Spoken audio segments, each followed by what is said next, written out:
White CEO leaves safe open to test his black maid. What she did next left him speechless.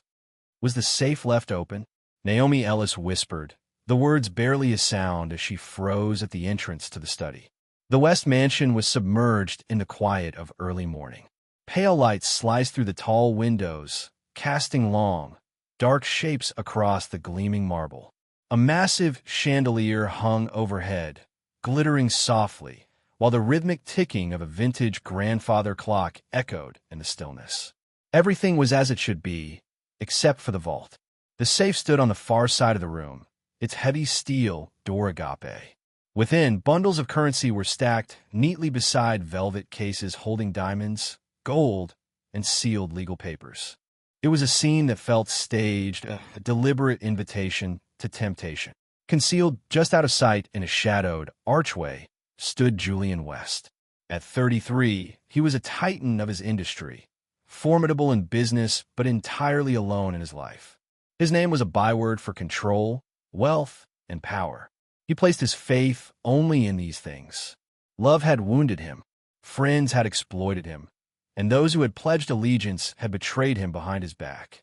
The only thing Julian truly depended on now was careful observation, and what he was about to observe would reveal everything. She was perfectly on schedule. Naomi Ellis, 27, stepped into the study at precisely 8:42 a.m. She was poised, her hair secured in a neat bun, and she wore her simple gray uniform with its white accents. Her movements were practiced and precise, always deferential, always quiet. She had been in his employ for just over 2 months. In that period, she had never requested a thing, never overreached, and never held his gaze for a moment longer than necessary. Yet something about her stayed with him, something in her quiet sorrow, and the invisible weight she seemed to carry with such dignity. He had to discover if it was authentic.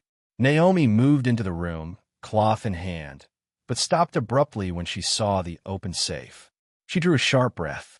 Her eyes flickered toward the hallway. It was empty. Julian's pulse quickened. She advanced slowly, cautiously. Her gaze settled on the contents, not with avarice, but with bewilderment. Her hand tightened its grip on the dusting cloth. Then, without a sound, she walked toward the vault, not to handle the money, but to gently polish the edge of the door. She cleaned with deliberate, respectful motions, never touching the contents, never looking over her shoulder. Julian leaned forward, tracking her every move. Then, something occurred that he hadn't foreseen. Naomi reached into her apron pocket and took out a small, folded photograph. She studied it for a long moment. Her features softened. A flicker of pain crossed her face before her calm composure returned. She glanced around once more, confirming her solitude, then carefully set the photo on the edge of the safe, right beside the stacks of cash. She murmured something. Julian strained to listen, but the words were lost to him, her voice as faint as a breath. Then she gently picked up the picture again, pressed her lips to it, and put it back in her pocket. She shut the vault door. There was no pause, no second look. The moment was over. Naomi carried on, dusting the shelves, the desk, and the armchair by the hearth, as if the open safe had been a figment of her imagination. Julian stayed motionless in the shadows, completely stunned. He had braced himself for fear, or perhaps temptation, at least a hint of curiosity, but what he had seen was far more disarming. Restraint, grace, a sacred quality of dignity that no fortune could buy. For a long time after she departed, he simply stared at the now-closed safe. Then he crossed the room and opened it himself. The cash was untouched. The jewelry was exactly as he had left it. But his mind kept returning to the photo, to the whisper, to the way she had treated the vault's contents not as a lure, but as something beneath her concern. This was no longer about his test. It was about her. Julian sank into the leather chair behind the desk, his faint reflection looking back at him from the polished wood. He loosened his tie and stared down at his hands. For years, they had constructed empires, signed contracts, and dissolved partnerships. But on this morning, he had witnessed something that had shaken him more profoundly than any business betrayal ever could. He had seen someone choose honor over desperation, and it had altered everything. Julian sat by himself in his private study, the glow from his computer screen casting pale shadows on his strong features. The house was silent again, the kind of stillness he had become accustomed to, one that amplified loneliness more than it offered comfort. But on this night, the quiet was different. It throbbed with curiosity, with a peculiar ache he couldn't dismiss. He clicked the mouse and retrieved the security recording from that morning. No one else had permission to view these files. No one else was even aware of the hidden camera inside the carved molding above the study's bookshelf. It had been put in years ago, another measure of control, of assurance, of evidence against deception. The video started to play. Naomi appeared on screen, as punctual as ever, her posture erect, her movements deft. And then she noticed the safe. He leaned closer. She paused, glanced around, her expression difficult to read, but her eyes, those gentle, sad eyes, conveyed a much deeper narrative. Julian had seen it happen live, but now, slowed down, he observed more. He froze the video at the instant she set the photograph beside the piles of money. He zoomed in. The image was grainy, pixelated, but distinct enough to identify three people. Naomi, younger but still clearly her, was kneeling beside two young girls, twins of about 6 or 7, who beamed with broad, joyful smiles. Behind them, supported by pillows, sat an older woman wearing a scarf over her head. The woman's smile was exhausted, delicate. Julian stared. He grabbed his phone and dialed his most trusted investigator. He provided a name, Naomi Ellis. No public records, no fuss, he instructed. Just tell me who she is.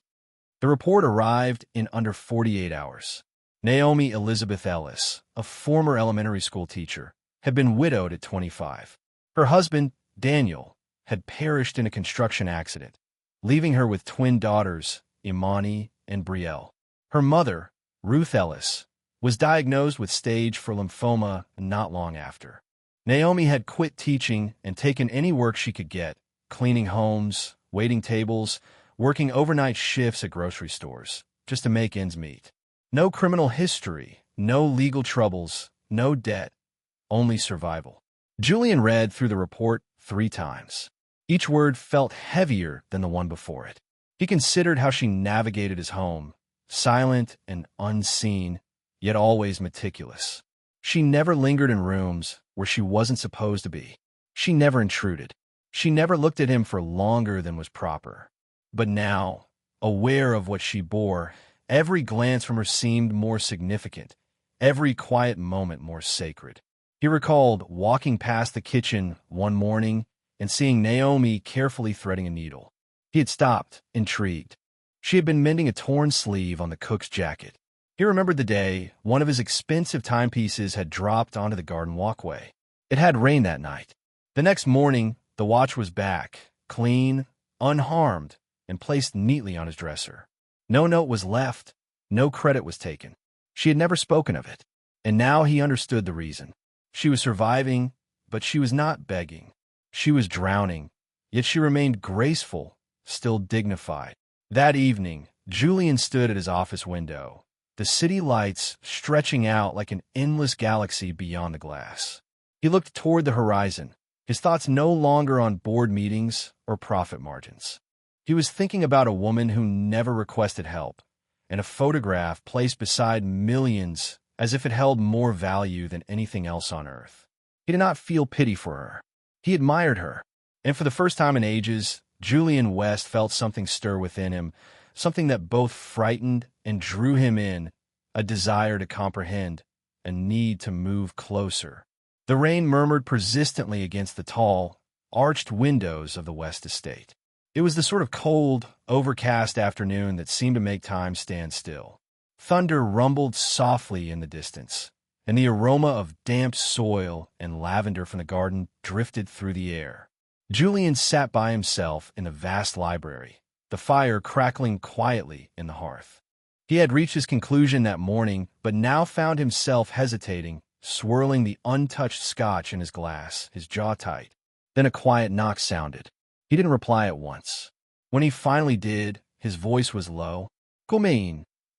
Naomi entered, her hair slightly wet from the rain, her uniform as tidy as ever. She regarded him with silent anticipation, not with fear, not with submission, but simply with readiness. "I asked you to come here," Julian started, rising slowly. "Because there's something I have to tell you." Naomi remained silent. He went to the window, watching the rain trickle down the pane like unhurried tears. That morning in the study, the safe. It wasn't an accident. Naomi's expression was unchanged, but her hands clasped more tightly in front of her. "I left it open on purpose, to see how you would react." The room was filled with the sounds of the downpour and the ticking of the antique clock on the mantelpiece. Naomi looked down, her gaze fixed on the carpet. "I needed to know if I could trust you," he said. "I've been betrayed before, repeatedly, by people who smiled at me every day." Naomi stayed quiet, and when she eventually spoke, her voice was firm. "I didn't realize that being decent was something for which I had to pass a test." Julian flinched as if her words were a physical blow. She met his eyes now, her stare unwavering. "You don't know me, Mr. West, but I am not your past." He took a deep breath and slowly sat, placing the glass on the table beside him. "My ex-wife left after 5 years, taking a small fortune and half of my sanity. My most trusted assistant embezzled company funds for over a year. I never saw it coming. I trusted them both." His voice fractured just slightly. "After that, I stopped believing trust was anything but a liability." Naomi's features softened, not with pity, but with empathy. "I didn't intend to punish you for what others did. I just didn't know how else to protect myself," he said softly. A silence fell. Neither of them felt the need to fill it. Outside, the wind grew stronger, rustling the trees like a whispered confession. Then Naomi stepped forward. Not too near, but close enough. "I never asked for your trust," she said. "I just performed my job, and I would do it the same way whether someone was observing me or not." Julian looked at her, really looked at her. Her face was pale but serene. Strands of her hair clung lightly to her cheek from the rain. Her eyes held histories, pain, resilience, and something more. "Grace." He gave a slight nod. "That's what frightened me, I think. That kind of integrity. It's rare, almost intimidating." Naomi tilted her head slightly, not quite smiling. "Maybe instead of testing people, you should try believing in them." She turned to go, but paused by the door. "And maybe, Mr. West, stop being so afraid of being human." That night, when Julian got home from a short meeting, his coat dripping rain onto the marble floor, he discovered something that made him stop. On the kitchen island sat a folded towel. Beside it was a steaming mug of ginger tea. A small sticky note was attached, written in a neat, simple hand. "Drink while warm. Dry off before you catch a chill." Julian stared at it for a long while. No one had done something like that for him in years. Not his ex-wife, not his staff, no one. He picked up the mug, slowly, raised it to his lips, and for the first time in years, the warmth didn't just touch his throat. It reached his heart. The envelope arrived on a Thursday morning, slipped beneath Naomi's front door like a silent message. It was thick and cream-colored, bearing no return address, only her name, written in a script she recognized immediately. Bold, controlled, Julian West. She gazed at it for a moment, uncertain. Her heart hammered in her chest. She had just finished giving her daughters, Imani and Brielle, their breakfast and was getting her mother's medications ready. It was a hectic morning, just like all the others, but this envelope made everything stop. With unsteady fingers, she tore it open. Inside, there was no cash, no letter of apology, no formality. There were just 3 sheets of paper.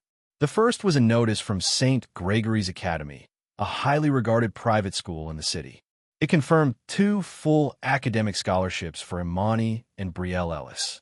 Tuition, uniforms, meals, and extracurricular activities were all covered for the next 10 years. The second was a medical transfer form. Her mother, Ruth, would be moved from the struggling public hospital to a top-tier private cancer treatment facility. The documents were all complete, signed, and only needed Naomi's final approval. The third was a note, just 1 sentence long. "This is not charity. This is a debt I owe to someone good." Naomi read it over and over. Her fingers shook as she put the papers down. Her knees buckled, and she sank slowly into the closest chair. The tears started before she could hold them back.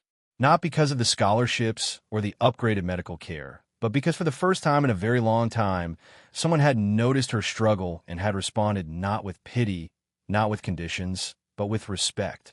He had observed her, judged her, yes, but he had also truly seen her. Not once in all these years had anyone intervened without her having to ask, without making her feel diminished. Now here it was, a quiet gesture that communicated, "I see you." Her mother called out gently from the next room. Naomi wiped her face, got to her feet, and went to help, strong as she always was. But the tears didn't stop. Only now, they weren't tears of desperation. They were tears of release. Later that day, she dialed the number at the bottom of the transfer document. The woman who answered was kind and reassuring. "Yes, Ms. Ellis," she said. "Mr. West informed us to be prepared. Your mother could be transferred as soon as tomorrow." Naomi hung up and sat in the quiet. For a long while, she just held the envelope in her lap. She thought of the library, the way he had looked at her, not as a servant, but as a person, the way his voice had quavered when he talked about betrayal and loneliness. The tea left on the counter. The trust, fragile but real, starting to form. That night, Naomi stood by her daughter's beds while they slept, stroking a stray piece of hair from Amani's forehead. The scholarship letter was still on the kitchen table, the seal of St. Gregory's reflecting the light from the window. She had imagined this moment so many times, help arriving, a miracle, but never in this way. Not so quietly, not so wordlessly, not wrapped in such grace. And yet, a small voice inside her whispered with doubt, "Why? Why would a man like Julian West go to such trouble?" But then she recalled his eyes when he spoke of his past, the barriers he had erected, the silence he had inhabited, and how, piece by piece, he had started to let her in. The next morning, she entered the West estate at exactly 7:02 a.m., as she always did. Her posture was straight, her uniform was crisp, but her expression carried something new, resolve. She did not mention the envelope. Neither did he, but as she passed him in the hallway on her way to the kitchen, she paused briefly and said, "Thank you for seeing me." Julian nodded, his voice soft. It was long overdue. And in that moment, something changed. Not with a bang, not with drama, but with certainty. They were no longer just an employer and an employee. They were two people who had weathered loss, who understood the weight of silence, and who had, somehow, started to understand one another. Without ceremony, without pretense, just two souls meeting in the middle. The office on the 5th floor of West Enterprises was nothing like the others. There was no marble, no cutting-edge technology, no lines of assistants in sharp suits. Instead, it was filled with children's drawings, stacks of files marked with names and dates, and shelves of books on childhood trauma, education, and nonprofit management. This was the new department Julian had been quietly building for months. The West Foundation, a project that was dear to him, but had always been put aside, incomplete, until Naomi. He invited her in one late afternoon, just as the rain began to patter softly against the windows. She stood in the doorway, hesitant, wiping her hands on the apron she still wore. "This is yours, if you'll have it," Julian said, gesturing toward the desk. "I want to expand our efforts, support single mothers, help their children succeed in school, provide housing, counseling, but I need someone who knows what that truly means. Someone who has lived it." Naomi's eyes widened. "Me?" He nodded. "You aren't just good. You're capable. You've experienced both sides of the struggle. And somehow you still stand tall." She walked in slowly, her fingers brushing the edge of the desk. "You trust me with all of this?" Julian looked at her, his gaze unwavering. "I already have." So they started to work alongside each other. Initially, it was a bit stiff, formal emails, brief meetings, quiet lunches. But as the weeks went by, their rhythm became more natural. They discussed ideas over coffee, reviewed proposals late into the night. And in those extended hours, their talks became more personal. Naomi spoke of her daughters, how Imani adored painting, and Brielle aspired to be a nurse. She talked about their bedtime stories, their dreams, their questions about the world. Julian listened. He shared fragments of his own past as well, about how success had once felt like a suit of armor, protecting him from the emptiness left by betrayal. How he had come to realize that solitude was not the same as safety. One afternoon, as they were going over the plans for a new mentorship program, Naomi looked up from the spreadsheet and said quietly, "Every morning, I tell my girls the same thing. We do what's right. Not for rewards, not for praise, but because it's who we are." Julian was silent at first. Then he reached out and gently placed a hand on her shoulder. His touch was quick and respectful, but his eyes held something deeper. Admiration, respect, and something that was just beginning to blossom beyond either of those. Weeks later, he drove her and the girls to visit her mother at the new treatment center. It was a small gesture, but it meant the world. The twins giggled in the back seat, holding cupcakes they had baked for their grandmother, Ruth. At the hospital, Naomi went on ahead to prepare the feeding tube, standing by the sink and mixing the formula with practiced skill. Her mother, pale but clear-eyed, sat up slowly when she saw Julian.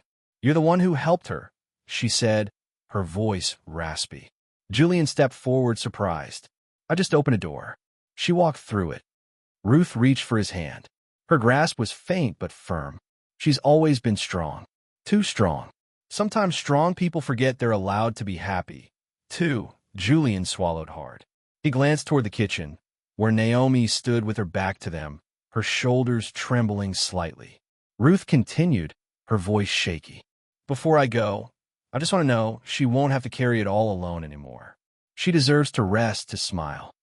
Julian bent down, clasping the older woman's hand in both of his, and whispered, "She will. She will be surrounded by people who love her truly, and you will see it." Back in the kitchen, Naomi wiped her cheeks, quickly regaining her composure before turning around. They stayed at the hospital for hours. Naomi read to her mother while the girls napped beside her. Julian sat in a corner, observing the scene. 3 generations of strength and love. As he looked at Naomi, bathed in the soft glow of the lamp, a realization settled in his chest like a profound truth. He was no longer helping her. He was standing beside her. It started with a headline splashed across the front page of a glossy tabloid magazine. "The Blonde Maid's Rise. Inside the Billionaire's Fairy Tale Romance." A photo of Naomi, her hair pulled back, standing next to Julian at a charity event, was printed in sharp, unforgiving color.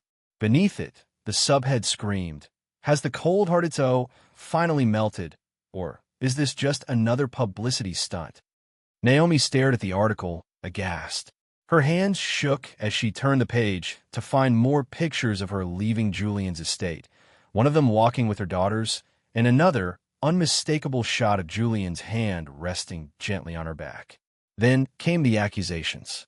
Anonymous sources were quoted saying things like, "She knew exactly what she was doing. She played the long game." The article implied she was using her children and her past to gain sympathy, influence, and perhaps even a portion of the West fortune. That morning, Naomi's phone buzzed relentlessly with texts, missed calls, and gossip spreading faster than she could process. At the charity office, co-workers fell silent and exchanged hushed whispers as she walked in. The atmosphere around her grew cold, thick with judgment. By afternoon, her mother had seen the article. Her voice, weak over the phone, trembled. "Naomi, is any of this true?" Her daughters came home from school confused. "Mommy, why are people saying you're famous?" The walls that Naomi had worked so diligently to rebuild started to crumble. She stopped responding to Julian's messages, ignored his calls. She didn't go to work. She retreated, silent and heartbroken, not because she felt shame, but because she had trusted him. And now the world saw her as nothing more than a story, a symbol of scandal and manipulation. Julian was furious, not at her silence, but at himself. He had been reckless, careless about how public their partnership had become. He had failed to shield her from the very world he knew all too well. And worse, he had made her feel like a pawn in a narrative he never intended to create. He drove to her apartment the following evening. Rain hammered against the windshield as if the sky was reflecting his own guilt. When she opened the door only a fraction, her face was pale and her eyes were red. "Naomi," he began, "you have to believe me. I didn't leak anything. I didn't invite this." She said nothing. "I never saw you as a strategy," he continued. "Everything I did, every offer, every word, it came from me. Not from my boardroom, not from my image. You and your family were never part of a plan." Naomi's voice was barely a whisper. "But I was never supposed to be in your world, was I?" "You're not in my world," he said. "You are my world now." She looked away, blinking rapidly, as if each word caused her physical pain. "People look at me like I'm a joke. My daughters, my mom, they're being judged for something I didn't do." "I know," he said, "and I hate that I didn't stop it." The silence between them stretched on. He reached forward, slowly, tentatively, like a man approaching a wounded bird. His hand brushed against her cheek. For a moment, she leaned into it, but just as quickly, she drew back. "Julian, I can't do this right now." He nodded, his throat tight. He stepped back as she gently and silently closed the door. That night, Julian sat alone in the room where he had once left the safe open. Now it was locked, but his heart felt just as exposed as it had been that day, watching her from the shadows. Except this time, he wasn't testing her. He was grieving. He wrote a letter. Asterisk Naomi, you owe me nothing, but I owe you everything. My trust, my apology, my silence when you needed words, and my voice when you needed protection. I never intended to bring harm into your life.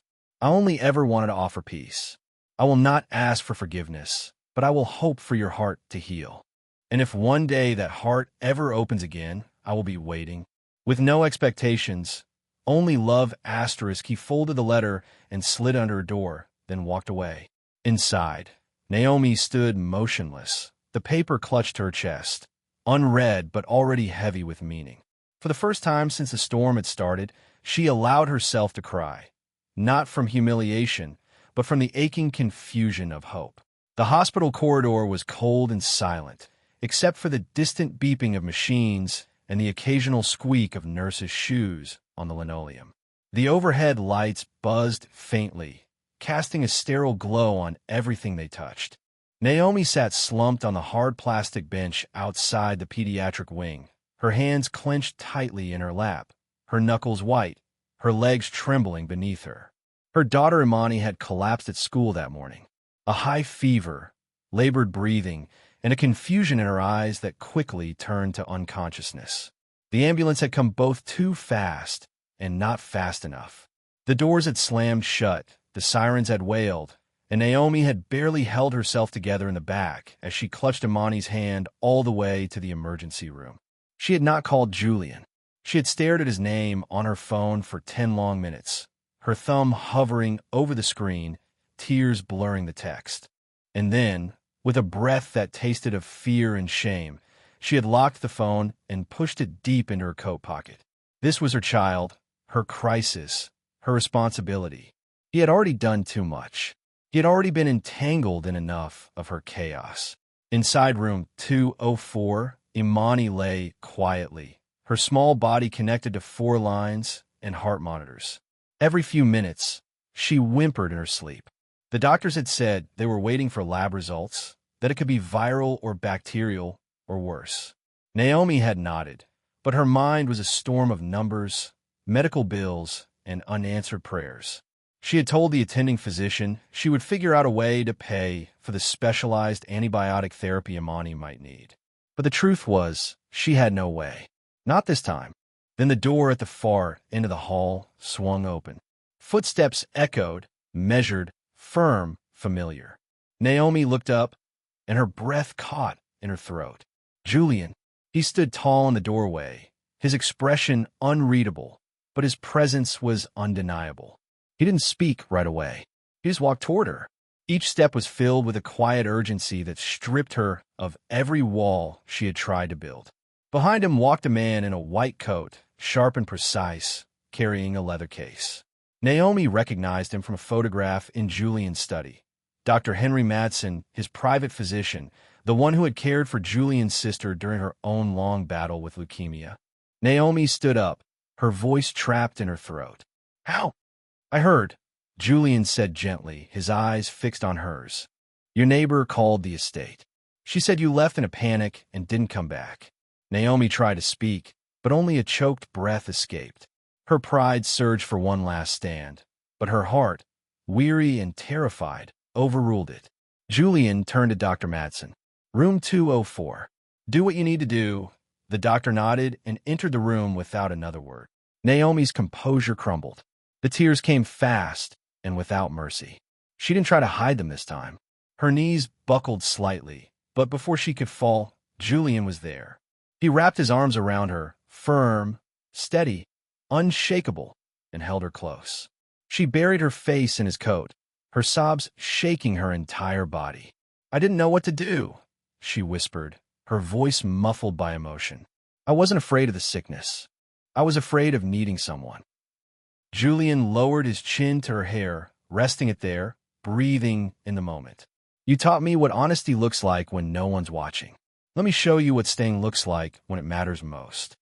Naomi pulled back slightly, enough to look up at him through tear-streaked lashes. "I don't want to be your project. I don't want to be rescued." "You are not," he said. "You are someone I choose to stand beside, every step." A few minutes later, Dr. Madsen returned. "The infection is under control. We've started treatment.